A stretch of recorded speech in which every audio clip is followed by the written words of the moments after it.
Okay, we want to do a brief overview of animation within Vizrt. And there's a couple of windows that we'll be mainly working in. One is the stage, the other the scene editor, and of course the scene tree. So within the scene editor, we have a bar at the very bottom with our play controls and our timeline. And this timeline relates to the stage down here as well. So to begin, what we're going to do is just drag a geometry object up into the scene tree or scene editor window. I'm going to go into my server and I'm just going to drag a material on here so that we can see it a little bit better. I'm going to use my mouse in the scene editor and just drag it to the upper left hand corner here. And we're going to set some keyframes to create an animation. So I'm going to start here. I'm going to rewind this timeline to 0, and I have my transformation properties exposed over here. So I'm just going to go ahead and set keyframe because this is where I want the animation to start. So as I hit set keyframe, you can see my timeline automatically advanced here because I have this button highlighted here, which moves the timeline after a keyframe is set. I'm going to go ahead and just drag my sphere to the right here with my mouse in this window, and we'll go ahead and hit set key. Now you notice when we did that, we got a little animation icon on our container up in the scene tree, and that immediately tells us that there is an animation now attached to this container. So I'm going to complete the animation here by just dragging this sphere down to the lower right. I'm going to hit set keyframe. I'm going to move it to the left. I'm going to hit set keyframe, and then I'm going to move it back to where we started and hit set keyframe. Now if we come into this play bar and hit play, you can see that this sphere flies around the screen in real time. And though you might expect it to go straight across, straight down, straight left, and straight up because that's the way we animated it, the fact is these keyframes are set to smooth by default, so it's creating that circular motion.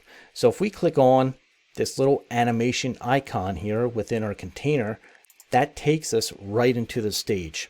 Not only does it take us into the stage, but it tells us and highlights which animation property we're working with.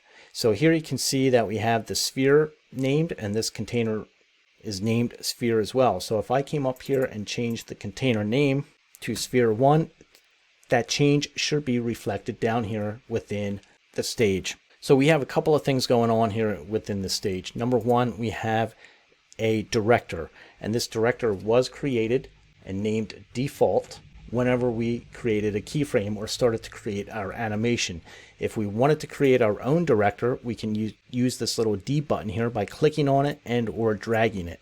Within our director, it tells us the container name, and then it tells us what is actually animating here. So it says position, and if we come right, each one of these little boxes here represents a keyframe. So we could move these keyframes individually, each one individually, and or we could take the whole bar and move it left or right to increase the length or decrease the length. Now if you click on a keyframe within the stage, to the right you have the variables of that particular keyframe. So this is a position keyframe, and we'd have the ability to adjust this keyframe right within the stage in this box using the X, Y, or Z variable. So we could actually add whichever we need right here. Now we also have more path controls down here that we can choose. We can use the angle and or weight to adjust the animation. Also have an option for handles. So if we select the second keyframe, and whenever a keyframe is selected or active, we get these little boxes up here which become active. So now these will help us adjust the actual keyframe as well. So here you can see it. This will make it linear left and right. This one will make it smooth left, linear right, and here's a linear left, smooth right. So if I click on one of these, you can see that it actually added a handle to the right hand side here, and we can further adjust the keyframes that way. So another way that you can make adjustments within your animation is by turning on your bounding box here within the scene editor and right clicking and highlighting animation. When you do that, you now have these handles or the animation path that we can come up and adjust as well.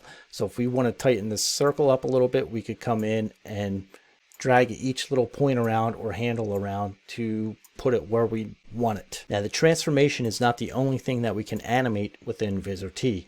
We can pretty much animate any property or function within Vizrt. So for instance, if I took another geometry object, such as this torus, and we wanted to animate the properties of the torus, so let's say we wanted to adjust the radius of this torus, we could come in and rewind our timeline, we could hit set key, and we could readjust the radius of the torus. And we'll hit set key again, and it added a keyframe there as well. So now if we come in and play this, you can see that it will adjust the properties of that radius. Furthermore, as I mentioned, you can pretty much animate anything. If we needed to change the color on here, we could actually animate the color change too. So we could rewind our timeline to 0, come into our material and just change this color over time. We'll set key and then we hit play again, and not only does it change the property, but it changes the colors as well.